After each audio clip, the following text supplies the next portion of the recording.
ఉత్తరప్రదేశ్ ఔరయ్య జిల్లాలో ఓ shocking video ఇప్పుడు social మీడియాలో వైరల్గా మారింది. రాత్రి పడుకున్నటువంటి యువతి తెల్లవారేసరికి మాయం కావడం, అదేవిధంగా మంచం పైన పాము కుబుసం తన గాజులు నగలు ఉండడంతో ఊరంతా ఒక్కసారిగా ఉలిక్కిపడింది. అమ్మాయి నాగినిగా మారిపోయిందంటూ గ్రామంలో పెద్ద ఎత్తున భయాందోళనలు కూడా వ్యక్తమైపోయాయి. పడుకున్న అమ్మాయి ప్లేస్లో ఒక పాము కుబుసము గాజులు మిగతాయని నుండి ఆ అమ్మాయి ప్లేస్లో ఈ పాము ప్రత్యక్షమైందని చెప్పేసి అనుకున్నారు.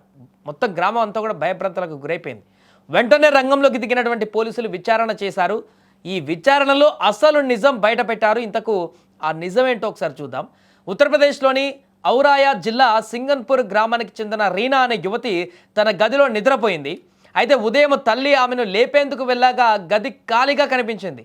మంచంపై పాము కుబుసం, ఉంగరం, మెడదారం, గాజులు చక్కగా అమర్చినట్టుగా ఉన్నాయి.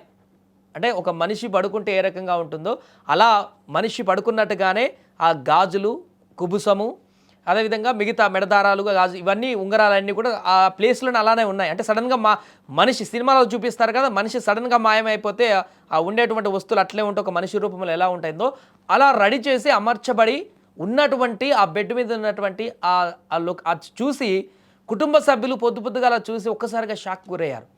ఈ విషయం వెంటనే క్షణాల్లో గ్రామం అంతా కూడా వ్యాపించింది. ఆమె నాగినిగా మారిపోయిందనేటువంటి వదంతులు క్షణాల్లోనే చెలరేగిపోయాయి. పెద్ద సంఖ్యలో గ్రామస్తులు ఇంటి వద్దకు చేరుకున్నారు. భయంతో కుటుంబ సభ్యులు 112కు ఫోన్ చేసి పోలీసులకు సమాచారం ఇచ్చారు. ఇక సమాచారం అందుకున్న వెంటనే పోలీసులు సంఘటనా స్థలానికి చేరుకొని దర్యాప్తు ప్రారంభించారు. మొబైల్ ఫోన్లు, కాల్ రికార్డులు, డిజిటల్ డేటాను పరిశీలించారు. గదిలో పాముగూడు ఉన్నట్లు గుర్తించిన నాగిని వాదనలో నిజం లేదని తేల్చారు. దర్యాప్తులో యువతి అదే గ్రామానికి చెందినటువంటి ఒక యువకుడితో ప్రేమలో ఉన్నట్లు వెల్లడైంది. కుటుంబ సభ్యులు వేరే పెళ్లి ఏర్పాటు చేయడం వల్ల ప్రియుడితో పారిపోవడానికి ఆమె ఈ నాటకానికి తెరదించిందట. కుబుసాన్ని తెచ్చి బట్టల్లో చుట్టి మంచంపై పెట్టి తెల్లవారుజామున ప్రేమికుడితో వెళ్ళిపోయినట్లుగా పోలీసులు గుర్తించారు. ఇది మ్యాటర్. గ్రామస్తులు కూడా ఆమె గత 2 రోజులుగా పొలాల్లో తిరుగుతూ పాము చర్మం కోసం వెతుకుతున్నట్లుగా తెలిపారు కొంతమంది అక్కడ చూసిన వాళ్ళు.